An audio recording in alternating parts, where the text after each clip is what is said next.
ওই যুদ্ধ করতে করতে করতে করতে একটা স্কোপ আমি এমন পেয়ে গিয়েছিলাম, অলরেডি আপনাকে হত্যা করবার জন্য আমার তরবারিকে আমি উঁচু করেছিলাম। একদম ইজি একটা সুযোগ পেয়েছি, শুধু আঘাত করতেই আপনার দেহ থেকে কাল্লা দূরে গিয়ে পড়ে যেত।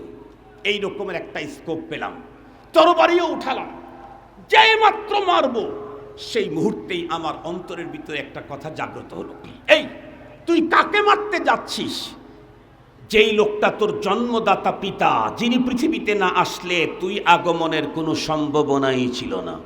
কথা বলেন, বাপ না আসলে পোলা জন্মে কেমনে?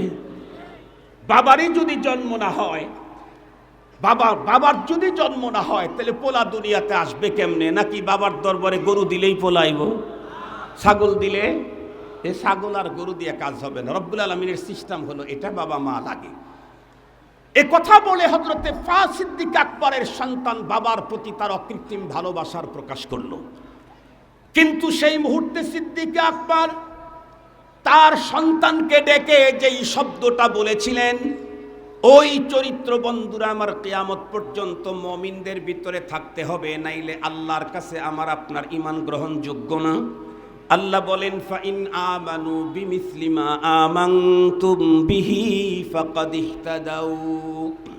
ওরা যদি ঈমান আনে সাহাবী তোমাদের ঈমানের মতো, তাহলেই সেই ঈমানটা আমার কাছে গ্রহণযোগ্য, অন্যথায় গ্রহণযোগ্য হবে না। আল্লাহ পাকের হাবিবের সাহাবী সিদ্দিক আকবর সন্তানকে ডেকে বললেন, বেটা, ওই যুদ্ধের ভিতরে আমার ব্যাপারে তুমি যেই সুযোগটা পেয়েছিলে, কিন্তু শুধুই পিতা হওয়ার কারণে আমার উপরে তুমি আঘাত করে আমাকে তখন হত্যা করো নাই। আল্লাহর কসম করে বলি, ওই সুযোগটা যদি ওই যুদ্ধে আমি তোমার জন্য পাইতাম, একটা সেকেন্ড এ কথা ভাবার কোনো সুযোগ আমার ভিতরে ছিল না যে এটা আমার সন্তান। কেন?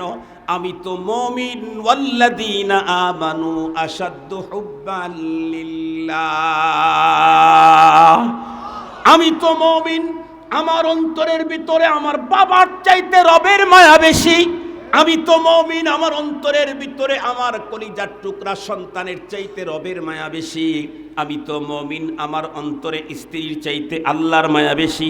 আমি তো মুমিন, আমার অন্তরের ভিতরে আমার জীবনের চাইতেও আমার রবের মায়া বেশি।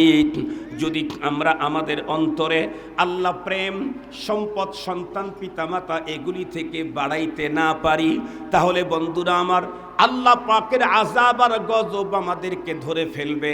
দাদা বাবু আর সাদা বাবুদের শেল্টার দিয়ে রক্ষা পাওয়ার কোনো সুযোগ নাই।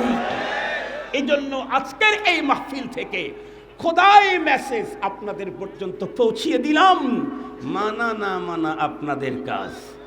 ইন্নামা আলাইকাল বালাগ ওয়া আলাইনাল হিসাব। রব্বুল আলামিন কাজ বন্টন করে দিয়েছেন। রসুলকে বলেন, ওগো রসুল, আপনার কাজ ছিল মেসেজটা পৌঁছায় দেওয়া।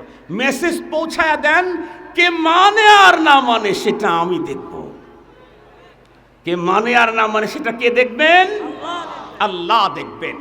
আজকের আলোচনা থেকে যে মেসেজটুকুন আপনাদেরকে দিলাম, সেটি হলো এই বাংলাদেশকে ভূমিকম্প, ভূমিধসের ঝুঁকি থেকে রক্ষা করতে চাইলে, আল্লাহ পাকের আযাব গজব থেকে নিরাপদে থাকতে চাইলে, ঘূর্ণিঝড় জলোচ্ছ্বাস থেকে নিজেদেরকে নিরাপত্তায় রাখতে চাইলে, জালেমের শাসন থেকে নিজেদেরকে মুক্ত রাখতে চাইলে, অন্তরে খোদা প্রেম বাড়ানো ছাড়া বিকল্প কোনো পথ নাই। কার মোহাব্বত বাড়াতে হবে? তারপরে কার? রাসূলুল্লাহর। তারপরে কার? জিহাদ ফি সাবিলিল্লাহ। বলেন, জিহাদ ফি সাবিলিল্লাহ। মুহতারাম হাজিরিন, এই তিন জিনিসের মায়া, আল্লাহু আকবার,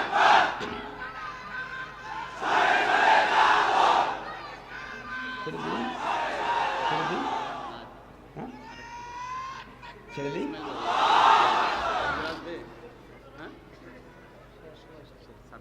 আলহামদুলিল্লাহ। মুহতারাম হাজিরিন, এখন কথা হলো, হুজুর অন্তরে তো আল্লাহ প্রেম বাড়াইতে চাই, কিন্তু হয় না। কি করলে আল্লাহ প্রেম বাড়ে এটা একটু বলে যান, তাহলে আজকের থেকে আমরা ওইটা করা শুরু করব। ঠিক আছে না ইনশাআল্লাহ? কয়টা জিনিসের মায়া যেন বাড়াইতে হবে অন্তরে? প্রথম আল্লাহর মায়া। আল্লাহর মায়া বাড়ানোর অনেক পদ্ধতি আছে, এর মধ্যে সহজ একটা পদ্ধতি হলো, সুন্দর পদ্ধতি এবং জরুরি পদ্ধতি, সেটা হলো কোরআনে পাকের তিলাওয়াত বেশি বেশি করা।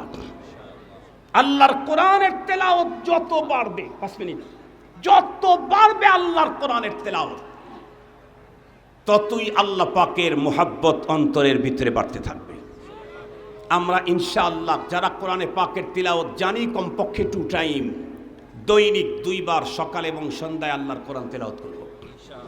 যারা জানি না, আমি গার্মেন্টস শ্রমিক কাফেলাদেরকে অনুরোধ করব, আপনারা অনেক ভালো কাজ করেন, জানি না আপনাদের এখানে বয়স্কদের কোরআন শরীফ শিক্ষা দেওয়ার সিস্টেম আছে না নাই। যদি থাকে আলহামদুলিল্লাহ, ডাবল ধন্যবাদ আপনাদেরকে। যদি না থাকে আপনারা ব্যবস্থা করবেন। 2 নম্বর, রসুল প্রেম বাড়াইতে চাই, 2টা কাজ করবেন। একটা হলো আমরা খাই, ঘুমাই, পথ চলির, পোশাক পরি, যাক যে কাজগুলো আমরা কন্টিনিউ করি, সবাই করে, যেমন ঘুমানো, জাগা, ঘরে ঢোকা, ঘর থেকে বের হওয়া, জুতা পরা, পাঞ্জাবি পরা, ওয়াশরুমে যাওয়া, গোসল করা, বাচ্চা কাচ্চা ভালোবাসা দেওয়া, সব কাজ যেগুলি আমরা করি সেগুলি আমরা আমাদের সিস্টেমে করব না, নবীজির সিস্টেমে করব, মানে সুন্নত মোতাবেক করব। এ ব্যাপারে সুন্নত জানার জন্য তালিমুস সুন্নাহ একটা কিতাব কিনতে পাওয়া যায়, আমার পীর সাহেব হুজুরের লেখা, ওইটা কিনে নেবেন।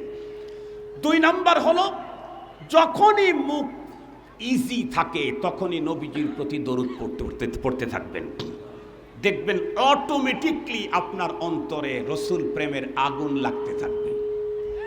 সাহাবীদের অন্তরে যেমন নবী প্রেমের আগুন ছিল, সে আগুন আপনার প্রেমে অন্তরে ঢুকতে থাকবে। চতুর্থ 3 নাম্বার কথা হলো জিহাদ ফি সাবিলিল্লাহ তথা দ্বীনের মুহাব্বত অন্তরের ভিতরে এটা ঢুকাবো কেমনে? এর জন্য কাজ হলো 2টা। নাম্বার 1, যখনই সময় পান দিনদারদের সাথে একটু সময় দিবেন। যেই লোক নেতার সাথে ঘোরে ওর নেতা হওয়ার আবেগ তৈরি হয়, যেই লোক ব্যবসায়ীর সাথে ঘোরে ও কয়েকদিন পরে ব্যবসা দোকান দেওয়ার আবেগ তৈরি হয়। কথা বলেন না কেন? যেই লোক স্বর্ণকারের সাথে ঘোরে ওই লোকটা কিছুদিন পরে স্বর্ণকার হয়ে যায়। আপনি যদি আল্লাহওয়ালা উলামায়ে কেরামের সাথে ঘোরেন, আপনার অন্তরের ভিতরে আল্লাহর প্রেম লেগে যাবে। 2 নাম্বার হলো আল্লাহর দ্বীনের জন্য এখন থেকেই অল্প অল্প করে হলেও কন্টিনিউ খাবার প্রতিদিন খাই, আল্লাহর দ্বীনের জন্য। আল্লাহ আমাকে যে সম্পদ দিয়েছেন, এখান থেকে 2 টাকা হলেও আল্লাহর দ্বীনের জন্য ব্যয় করব প্রতিদিন। 2 টাকা ব্যয় করব, 2 টাকা প্রতিদিন। কেন? যেই জিনিসের পিছনে মানুষের শ্রম আর অর্থ ব্যয় হয়, অটোমেটিকলি তার প্রতি মায়া জন্মায়। যার প্রতি শ্রম নেই, অর্থ ব্যয় হয় না, ওর প্রতি অত মায়া হয় না।